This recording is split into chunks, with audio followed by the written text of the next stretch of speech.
Allez, troisième et dernière partie de cette émission.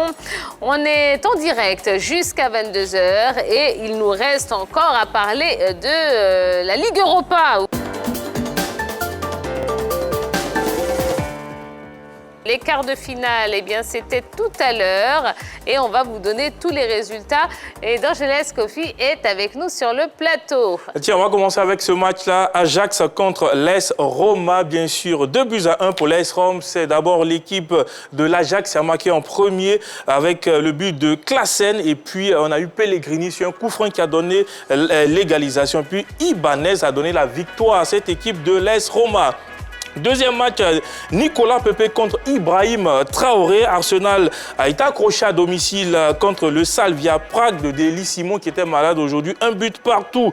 Et puis dans ce match-là également, Dynamo Zagreb contre Villarreal. Moreno a marqué sur pénalty, faute de main du Français Théophile Catherine. On a eu également Grenade contre Manchester United, victoire de Manchester United, 2-0, but de Marcus Rashford et Bruno Fernandes sur pénalty.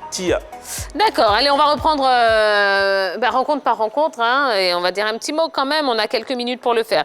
Allez, on commence avec cette première rencontre entre l'Ajax et la Roma, 2-1 pour la Roma. Alors, l'Ajax va se mordre les doigts par rapport à la non-qualification de Halle pour la Ligue Europa. Troisième minute dans le temps additionnel, cette équipe va réussir à égaliser. Donc, moment d'inattention dans la défense nationale et surtout faute de main du portier national sur cette tête du joueur du Slavia Prague. Donc, Arsenal se met en difficulté, en danger en ce qui concerne le match retour.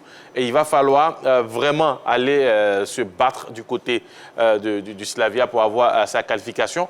Mais pour revenir, c'est que Nicolas Pepe, quand même, dans cette compétition, arrive à vraiment être intéressant puisque à chaque match, il a son petit but. Et d'ailleurs, Nicolas Pepe qui devient le meilleur buteur d'Arsenal dans l'Europa League avec 4 réalisations. Ah ben voilà. Donc voilà.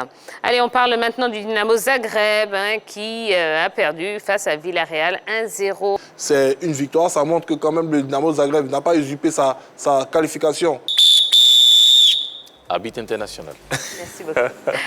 Allez, c'est la fin de ce numéro de la Grande Team. On espère que vous avez passé un bon moment en notre compagnie. On était ravis de ces 90 minutes d'actualité sportive en votre compagnie. Eh bien, c'est pas fini puisque demain, on va terminer la semaine en beauté avec un artiste comme tous les vendredis, mais ce qui ne nous empêchera pas de parler, de débriefer, d'analyser toute cette actualité qui ne cesse de bouger.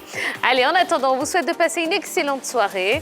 Reprenez des forces, reposez-vous bien. On se donne rendez-vous demain, même heure, même endroit, à 20 h 30 sur la 3. Bisous, bisous. Bye bye.